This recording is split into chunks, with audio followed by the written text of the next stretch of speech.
You are a machine designed to be hungry, and the world is built to keep you starving. Look at your life right now. Look at the energy you bleed into people who treat your sacrifices like cheap infrastructure. You give, you accommodate, you swallow your own boundaries, all to feed a desperate, quiet hope that someone will finally recognize your value. And what do you get in return? Exhaustion, silence when you actually need them, the cold realization that you are nothing but a resource to them. The philosopher Arthur Schopenhauer saw this trap before anyone else dared to say it out loud. He called it the pendulum, this endless swing between craving and emptiness that defines the human condition. You want something desperately. You chase it, you sacrifice for it, you bend yourself into shapes that hurt just to reach it. And then one of two things happens. You don't get it, and the pain is obvious. Or you do get it, and within days, sometimes hours, the satisfaction evaporates and you're already hungry again. That's not a flaw in you. That's the mechanism. That's the design. The question Schopenhauer never fully answered, but Nietzsche did, is whether you remain a slave to that pendulum or whether you learn to step off it entirely. Right now, look at your life honestly. Think about the energy you've been pouring out, the explanations you've given to people who never asked for accountability from themselves, the loyalty you've shown to rooms that went quiet the moment you needed something back, the version of you that keeps waiting for recognition, for reciprocity, for someone to finally see how much you've given. That version of you is version 1. And version 1 is exhausted not because the world is cruel, though it often is, but because version 1 is still playing by rules that were designed to keep you manageable. Version 2 doesn't wait. Version 2 has done something that sounds simple, but costs everything. It has disconnected the emotional pendulum, not through numbness, not through pretending not to care, but through the forging, and this is Nietzsche's language, his actual concept, of the will to power. Not power over others, power over the reactive, desperate, approval-hungry machinery inside yourself. That is what the next 8 shifts are going to build in you, and if you think you're ready, here's the truth. You're probably not. But we're starting anyway. The first shift is this: stop feeding the pendulum. Schopenhauer observed something that modern psychology has since confirmed in laboratory after laboratory, though they use cleaner language for it. When something is given freely, consistently, and without cost to the receiver, it stops registering as valuable. This isn't ingratitude in the moral sense, it's neurology. The brain adapts to constants. What is always there becomes invisible. What disappears becomes precious. Look at where you've been most generous in your life. Look at who you've given the most to: your time, your attention, your emotional labor, your forgiveness. Now ask yourself honestly, are those the relationships where you feel most respected? Or are they the relationships where you feel most taken for granted? And I know that stings. I know you were taught that love means giving without measure, that generosity is its own reward, that if you just keep showing up eventually, people will recognize what they have. Here's the truth they never finish telling you. Recognition doesn't come from consistency. It comes from scarcity. This is not cynicism. This is Schopenhauer's pendulum applied to human relationships. When you are always available, you are never valued. When you are always forgiving, your forgiveness means nothing. When you always explain yourself, your explanations become noise. You have been flooding the market with a currency you keep printing for free and then wondering why no one treats it like gold. The shift is not about becoming cruel.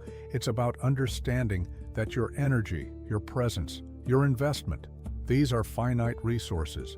And right now, you are giving them to people who have learned on a bone-deep level that they cost nothing. You are training the people around you in how to treat you. Every time you showed up when you were exhausted, every time you forgave without consequence, every time you bent your boundaries because the discomfort of holding them felt worse than the violation itself, you wrote a lesson plan. And they learned it. The version 2 mind begins here, not with anger, not with withdrawal for revenge, with a cold, quiet recalibration of what gets your presence and what doesn't. Schopenhauer's pendulum only controls you as long as you believe that the next hit of validation will finally be enough. Stop feeding it. Watch what happens to the people who are living off your supply. Drop this in the comments. My kindness has limits. The second shift is harder, and most people will not do it. Turn pain into power. Nietzsche had a concept he called amor fati, love of fate. Not tolerance of fate, not acceptance of fate. In that resigned, defeated way people say, everything happens for a reason, when they don't know what else to say. Love.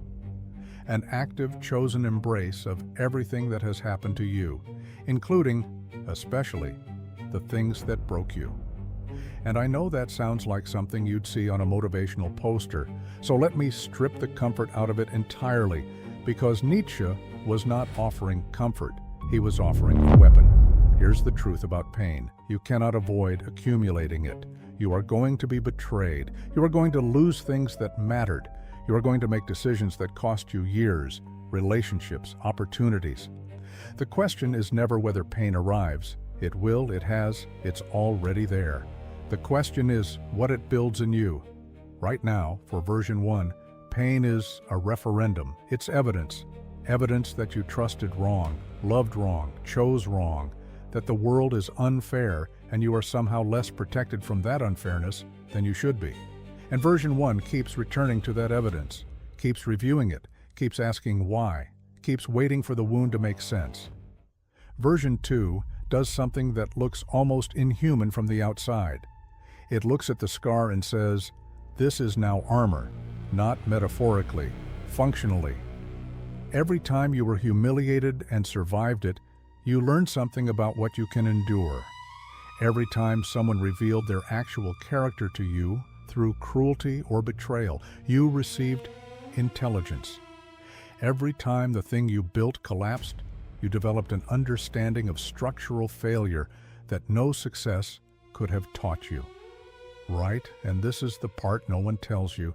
The people who seem untouchable to you, the ones who move through difficulty without fracturing, they didn't get that way because difficulty avoided them. They got that way because they stopped asking pain to apologize for arriving. Nietzsche understood this when he said that what does not kill me makes me stronger. But he meant it surgically, not as a bumper sticker. He meant that the organism that survives a pressure develops a specific resistance to that pressure. The mind that survives humiliation and does not collapse into self-pity develops an immunity to the particular poison of other people's contempt. The person who survives abandonment and does not die of it learns slowly that their survival was never actually dependent on the person who left. Amor fati is not about pretending the pain was good. It's about refusing to let it remain only pain. You transmute it. You render it useful. The betrayal becomes the lesson in who not to trust with which information. The rejection becomes the recalibration of where your energy was being wasted. The failure becomes the map of what not to repeat. This is the will to power, not domination, but the active refusal to be reduced by your own experience. Your scars are not evidence of weakness. They are the record of what you have already survived. The question is whether you carry them like shame or wear them like armor. The third shift is the one that will cost you the most socially, and it is worth every bit of that cost. Kill the need to be understood. Think about the last time you over-explained yourself. Really think about it. You felt the impulse rising, that urgent, almost physical need to make sure the other person understood your reasoning, your motivation, why you did what you did, why you felt what you felt. And you explained, maybe at length, maybe with examples, maybe you watched their face while you spoke, gauging whether they were tracking, whether they were getting it, whether they were finally seeing you clearly. Here's what you were actually doing. You were handing them a blueprint. Every explanation you provide is a map of your internal architecture. It tells the other person what you value, what you fear, what you believe justifies your choices, where your guilt lives, where your doubt lives. And I know that sounds paranoid. I know you were taught that vulnerability is strength, that communication is the foundation of connection. And in certain relationships, at certain depths, that is true. But you haven't been discriminating. You have been explaining yourself to people who were cataloging the information, consciously or not, for future use. Every time you explained yourself, you handed them the blueprint to destroy you. Think about the arguments you've lost, not lost because the other person was right, but lost because they weaponized something you told them in a moment of openness. Think about the people who used your stated insecurities against you. Think about the times your own words, your own explanations of your reasoning, became the evidence used to undermine you. You gave them that. Not out of stupidity, out of the version one need to be understood. Look, ambiguity is not dishonesty.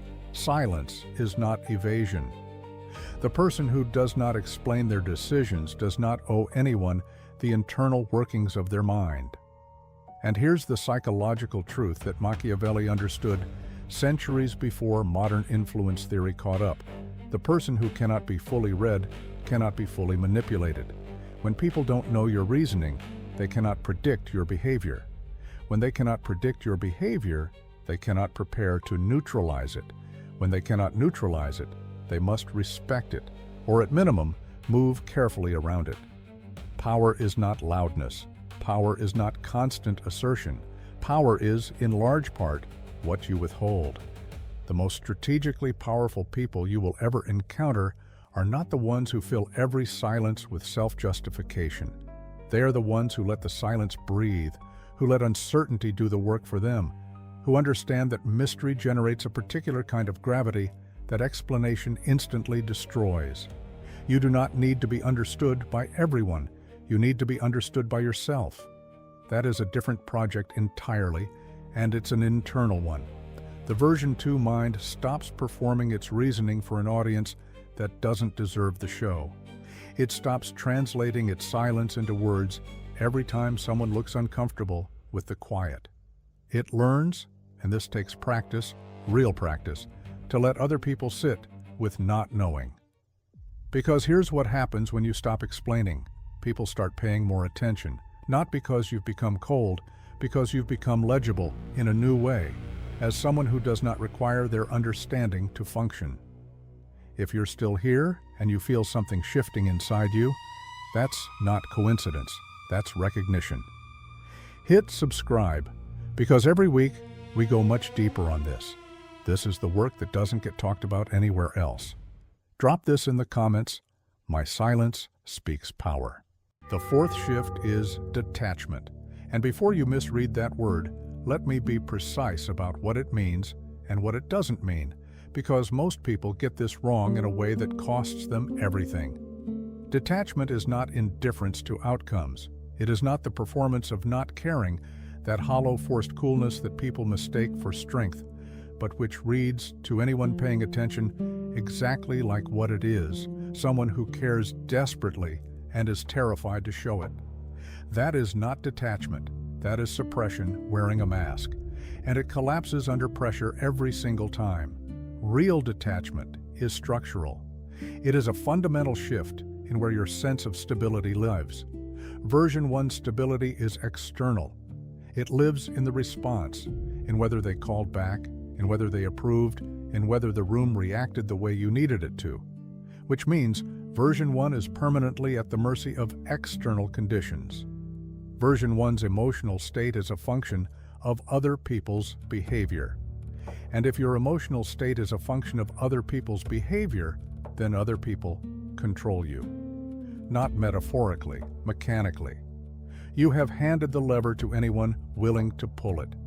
Here's the truth about what happens when you stop begging. Not just in your words, but in your posture, your availability, your willingness to reduce yourself to keep someone in the room. The dynamic shifts, not always immediately, not always dramatically, but it shifts because the fundamental currency of human interaction is perceived value, and perceived value is almost entirely a function of scarcity and indifference.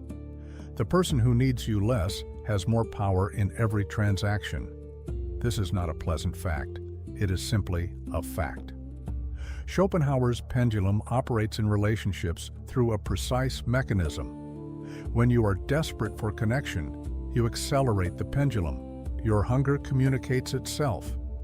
People feel it, and it does not attract them.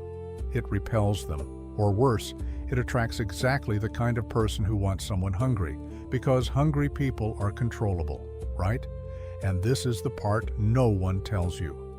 The love you've been chasing with urgency has been fleeing, not in spite of your effort, but partly because of it. The pursuit communicates the need communicates the vulnerability, and vulnerability to the wrong people is not an invitation to care, it is an invitation to leverage. Detachment means relocating your foundation. It means building a core stability that does not require any particular person to behave in any particular way. Not because you don't want things from people, you are human, you will always want things from people, but because your survival, your functionality, your sense of self does not collapse when they fail to deliver. This is what Nietzsche meant by sovereignty, not isolation, sovereignty. The ruled person and the sovereign person can occupy the same room, hold the same conversation, even share the same affection. But one of them is free and one of them is not.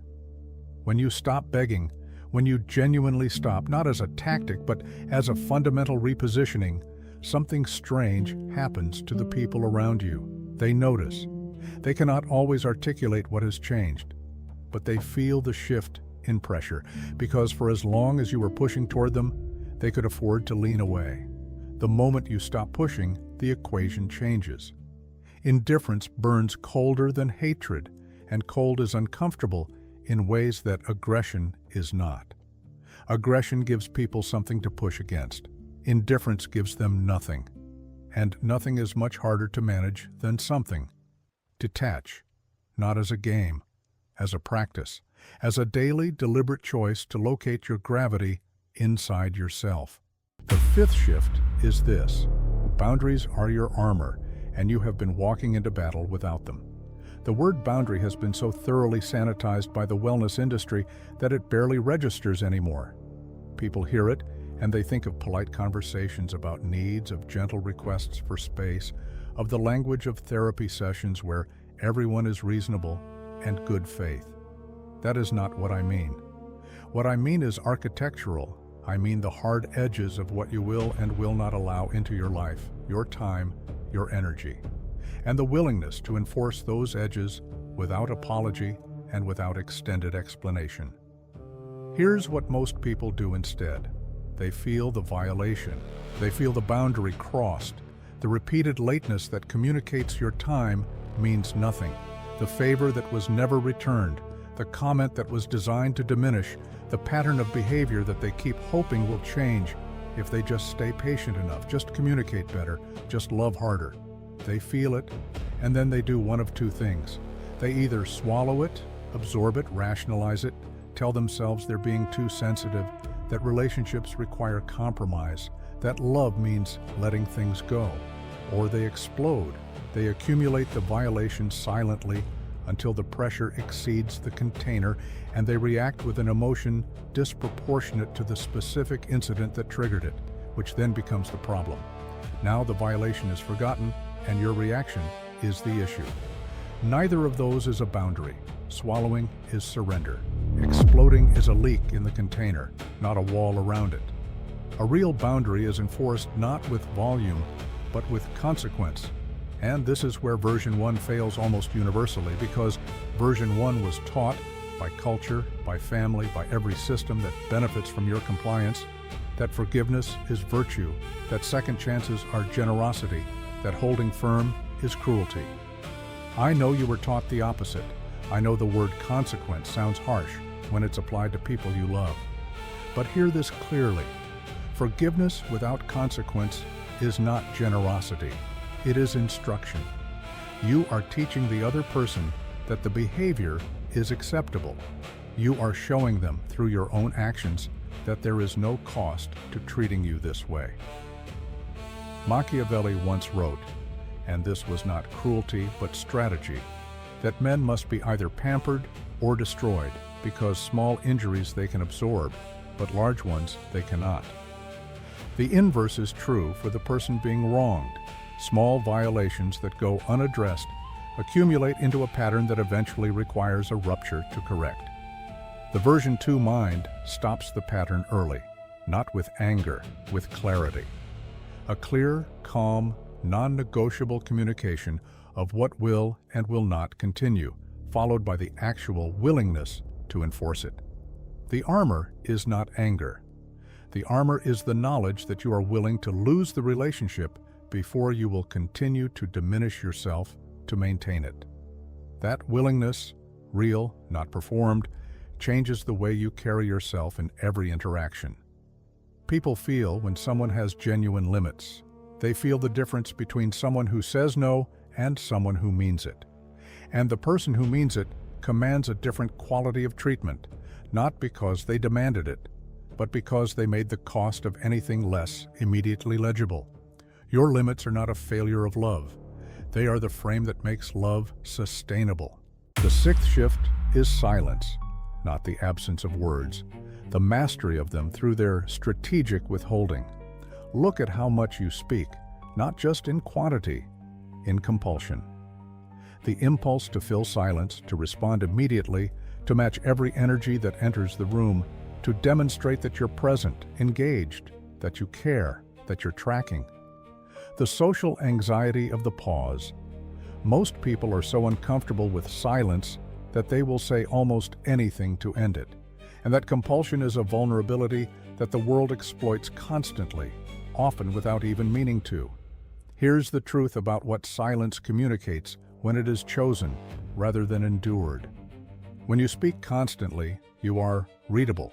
Your patterns emerge, your priorities reveal themselves, your emotional reactions become predictable, your triggers become visible. The person who studies you, and some people around you are studying you, whether you've acknowledged that or not, learns your architecture through your output. Every unnecessary word is a brick removed from your wall. When you become comfortable with silence, genuinely comfortable, not performing composure while internally panicking, you become unpredictable.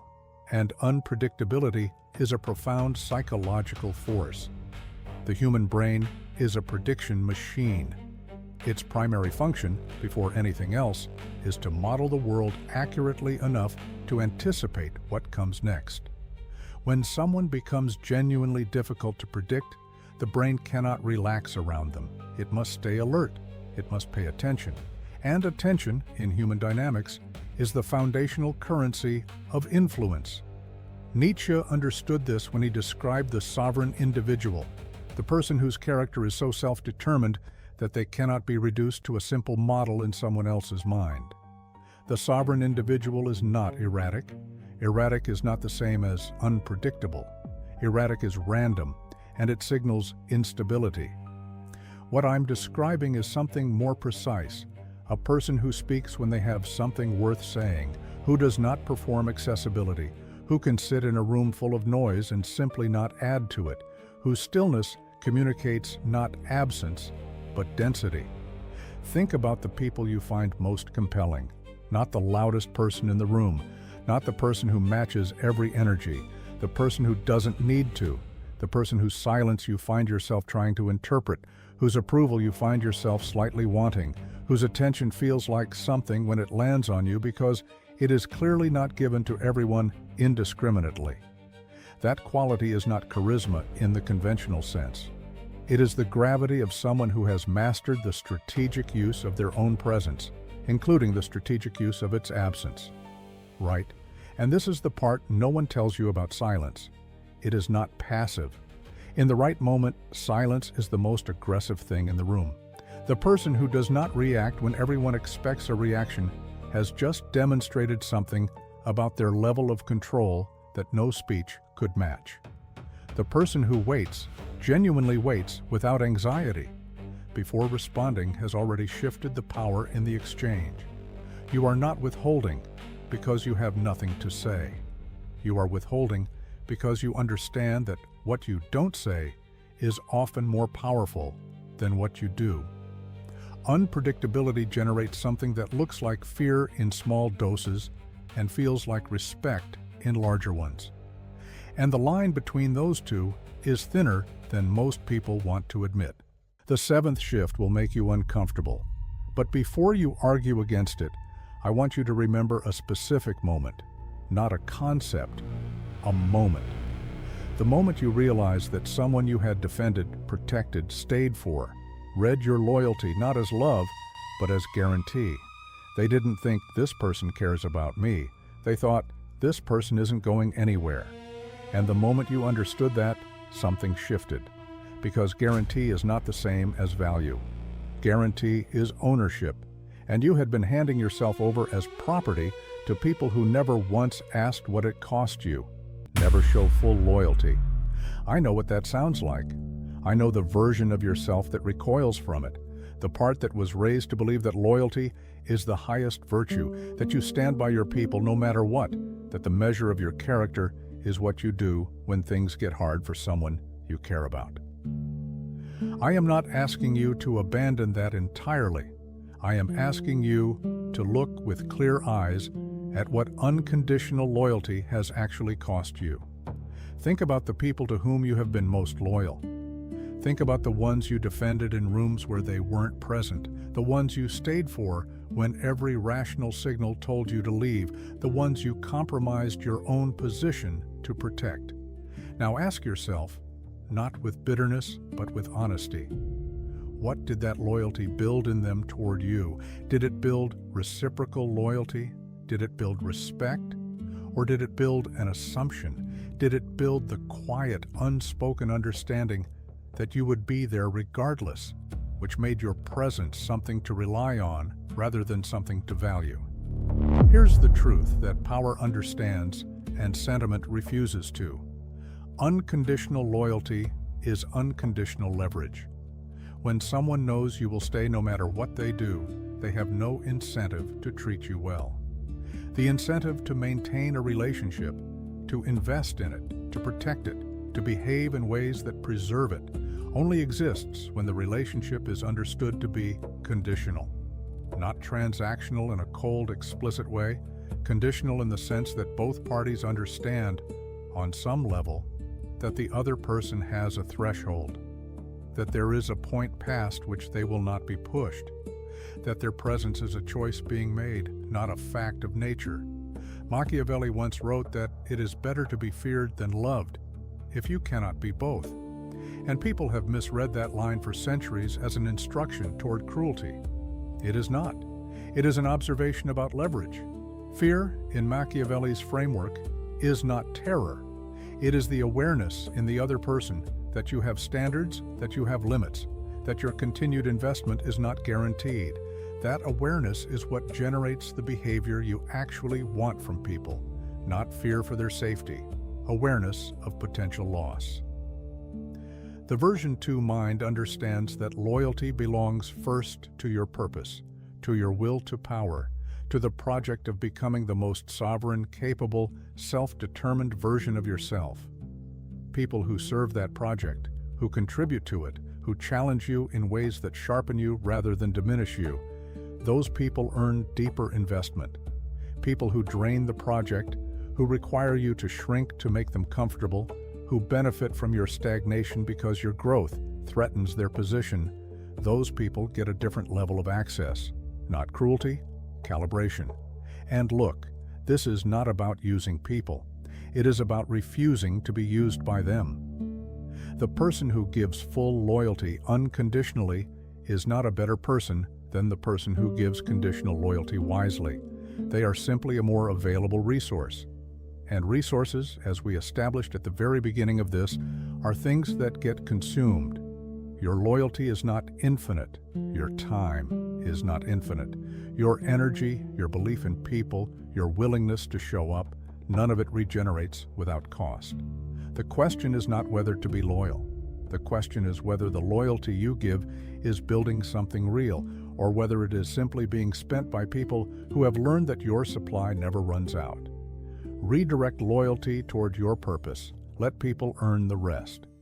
The eighth shift is the final one, and it contains everything that came before it.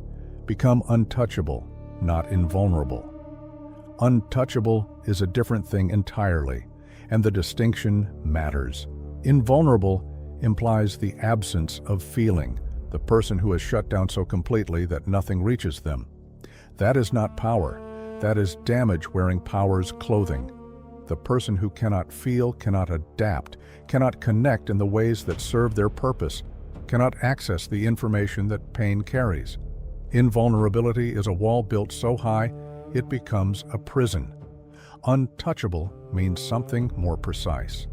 It means that you can be hit, and you will continue to be. But the hit does not determine what happens next. You feel it, you register it, and then you decide what to do with it, from a place of internal stability that the hit cannot collapse. That is the Übermensch in Nietzsche's actual formulation, not a superhuman without weakness, but a human who has done the work of self-overcoming to the point where external conditions no longer dictate internal state. Think about what has been moving you up until now. The comment that ruined your day, the silence from someone whose response you were waiting for, the sense that something you built wasn't recognized the way it deserved to be, the fear, persistent, low-grade, nearly constant, of what people think, what they'll say, whether you're enough, whether you're falling behind, whether the life you're living is the one you should be living. That fear is the pendulum.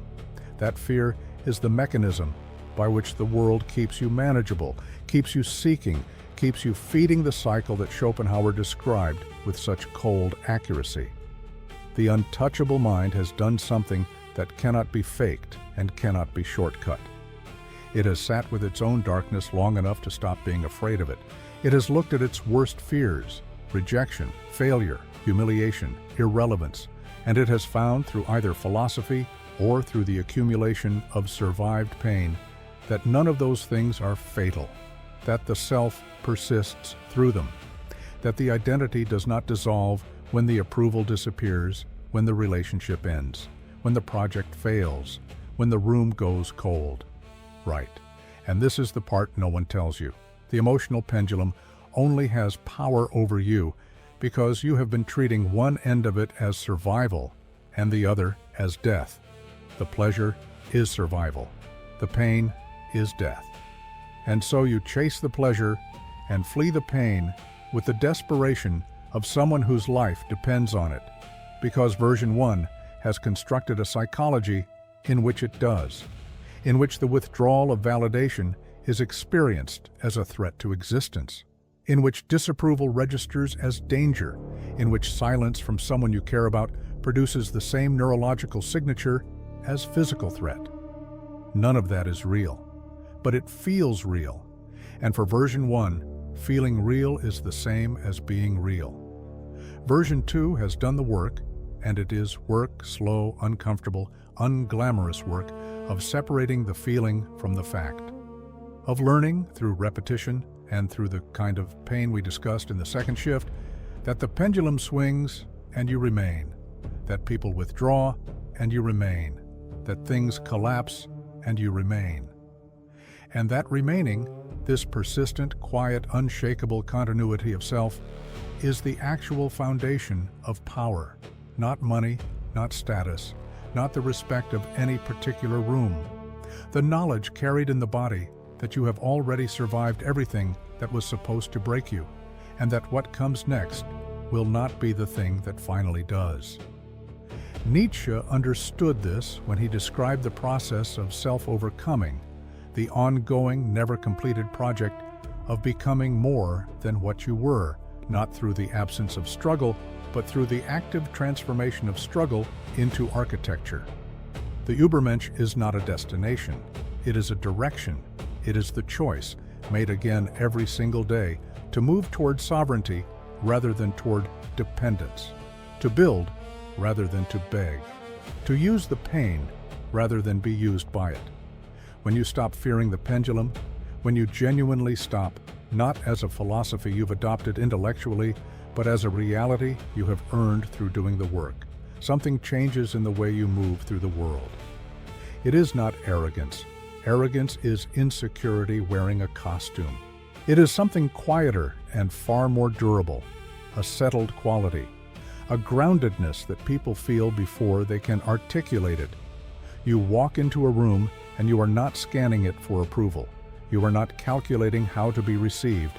You are simply there, present, complete, requiring nothing from the room to feel legitimate.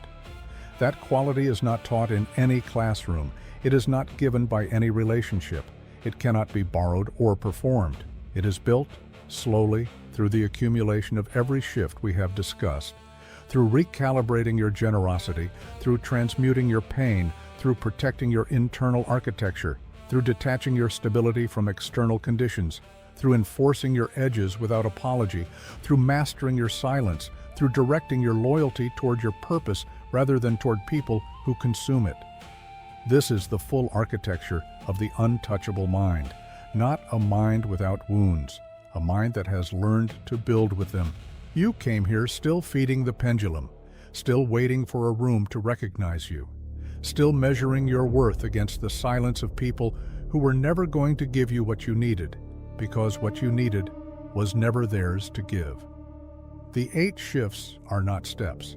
They are a single truth arriving in layers, that the only stable ground is the ground you build inside yourself, that the person who has made peace with being misunderstood, with being left, with failing and remaining, that person cannot be controlled, cannot be leveraged, cannot be starved. The pendulum will keep swinging. It always does. The difference now is that you are no longer chained to it.